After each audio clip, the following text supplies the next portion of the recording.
আসসালামু আলাইকুম। সবাই কেমন আছেন? আশা করছি ভালো আছেন। আলহামদুলিল্লাহ আমরাও ভালো আছি। আর বেশ কয়েকদিন পরেই কোরবানির ঈদ, তো সবার বাসায় কম বেশি ভুঁড়ি থাকবে।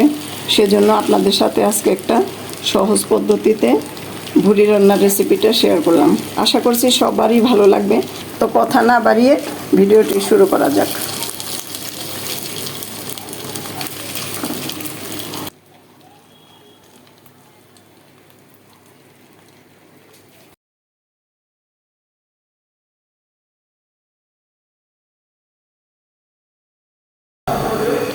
তো ভুঁড়িটা রান্না করার জন্য আমি হাঁড়িতে হাফ কাপ পরিমাণ তেল দিয়ে নিয়েছি।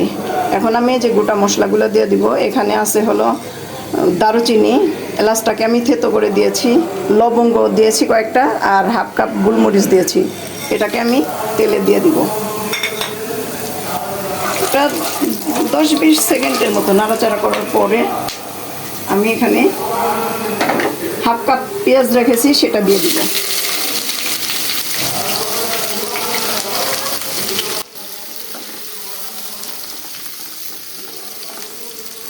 পেঁয়াজটা একটু হালকা নরম হয়ে আসলে আমি বাকি মশলাগুলো একে একে দিয়ে দিব।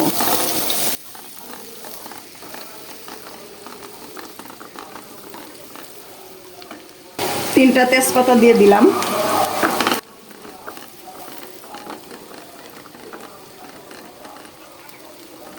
পেঁয়াজটা নরম হয়ে গেছে, আমি এখানে এখন দিয়ে দিচ্ছি রসুন বাটা। রসুন বাটা দিচ্ছি আমি 1.5 চামচ।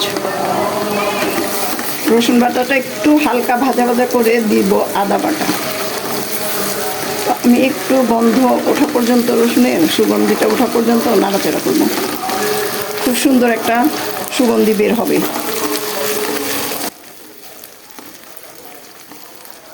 এ পর্যায়ে দিয়ে দিচ্ছি আদা বাটা। 1.5 চামচ আদা বাটা দিলাম। 1 কেজি বা একটু বেশি হবে গরুর ভুঁড়ি, তো মশলা একটু বেশিই লাগবে। আমি 1.5 চামচ করে দিলাম। আদা রসুনের কাঁচা গন্ধটা চলে গেলে আমি অন্য বাকি মশলাগুলো দিয়ে দেবো। আমি এখানে দিয়ে দিচ্ছি 1 চামচ জিরা বাটা, আর দিচ্ছি হলো আমি একটু রাঁধুনি গুঁড়া মশলা বেটে খাই, সেটা দিচ্ছি 7 চামচের মতো।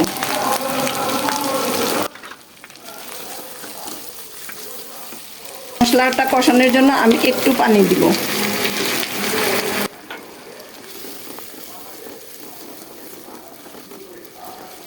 এ পর্যায়ে চুলার জালটা মিডিয়াম টু লো এর মাঝামাঝি থাকবে। দিচ্ছি লবণ স্বাদ মতো। আমি এখানে 1 চামচ একটু বেশি দিচ্ছি। দিচ্ছি ধনিয়া গুঁড়া 1 চামচ।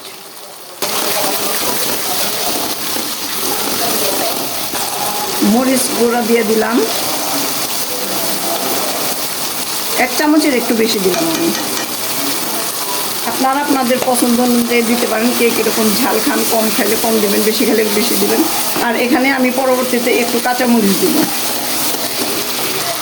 এখন দিচ্ছি হলো হলুদের গুঁড়া। হলুদটা আমি 1.5 চামচ দিব। দিচ্ছি একটা টমেটো কেটে রেখেছি ছোট ছোট করে, সেটাকে দিয়ে দিলাম। এ পর্যায়ে মশলাটাকে খুব ভালো করে কষাতে হবে।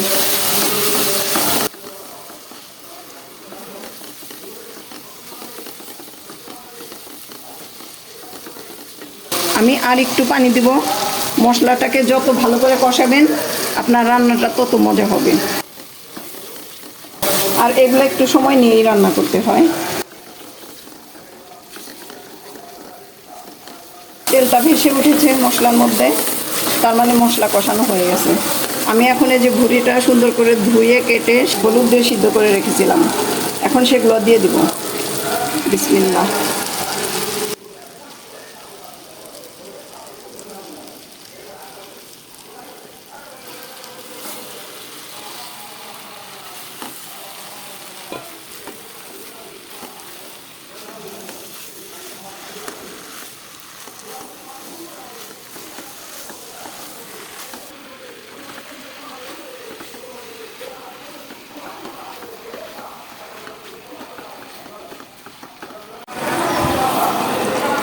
পর্যায়ে আমি চুলার আঁচটা কমিয়ে দিয়ে ঢেকে দেব। এখান থেকে একটু পানি উঠবে, সে পানিটা সিদ্ধ হবে না, পানি আমাকে দিতে হবে। তো দেখি কতটুকু পানি ওঠে। আমি চুলার আঁচটা কমিয়ে দিলাম এবং ঢেকে দিয়েছি। ঢাকনাটা খুলে দেখি কি অবস্থা।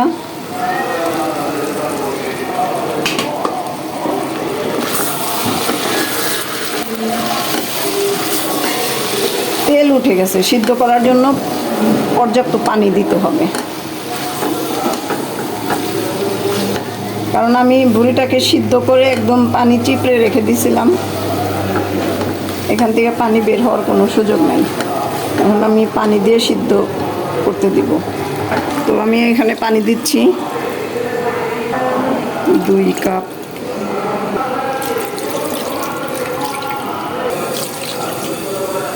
মোট 4 কাপ পানি দিলাম। এতেই সিদ্ধ হয়ে যাবে, কারণ এটা একটু সিদ্ধ করাই ছিল।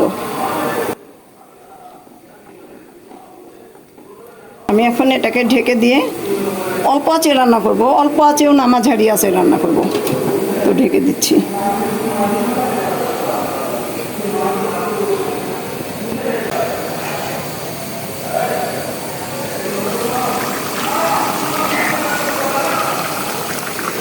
এই যে বলক এসেছে, আমি এটাকে খুব কম আঁচে ঢেকে রান্না করব। চুলার আঁচটা কমিয়ে দিয়েছি, এখন আমি ঢেকে দেব। এটা সিদ্ধ হওয়া পর্যন্ত রান্না করব, পরে আপনাদের দেখাচ্ছি।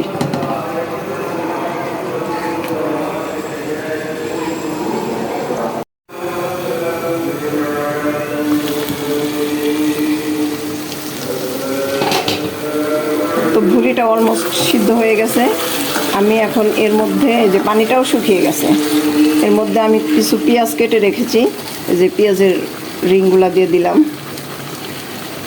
আর দিব হচ্ছে কিছু আস্তা রসুন, এই যে ছোট দেশি রসুনের ছোট ছোট কোয়া, সেগুলা দিয়ে দিলাম। ভুড়ির কোনো গন্ধই থাকবে না, এটা খেতে খুবই সুস্বাদু হবে। তো শেষে আমি জিরা ফাঁকি করে দিব। আমি এটাকে একদম ঝোলটা শুকিয়ে ফেলব।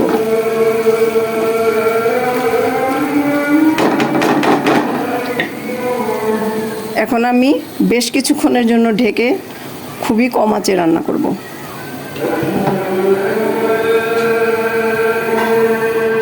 আমি চুলার আঁচটা কমিয়ে দিয়েছি।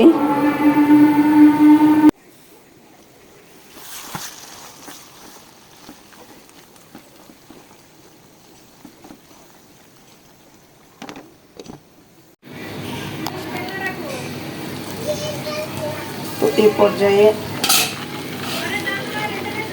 এই পর্যায়ে আমার ভুড়িটা রান্না শেষ হয়ে গেছে। এই যে দেখেন তেল উঠে গেছে ভুড়ি থেকে। তো আমি এর মধ্যে বেশ কয়েকবার নেড়ে দিয়েছিলাম। এই যে কোনো পানি নাই। এখন আমি এর মধ্যে বেশ খানিকটা জিরার ফাঁকি দিয়ে দিব।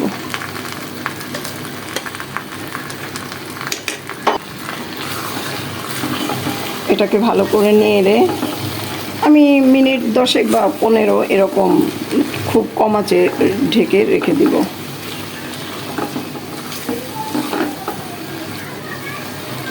এই যে কোনো পানি নাই, একদম পানি সব শুকিয়ে তেল উঠে গেছে। তো এটাকে আপনারা রুটি, পরোটা, ভাত, খিচুড়ি যেটা মন চায় সেটা দিয়ে খেতে পারবেন। আশা করছি ভালো লাগবে। ভালো লাগলে ভিডিওটি লাইক, কমেন্ট এবং সাবস্ক্রাইব করে পাশে থাকবেন। ধন্যবাদ।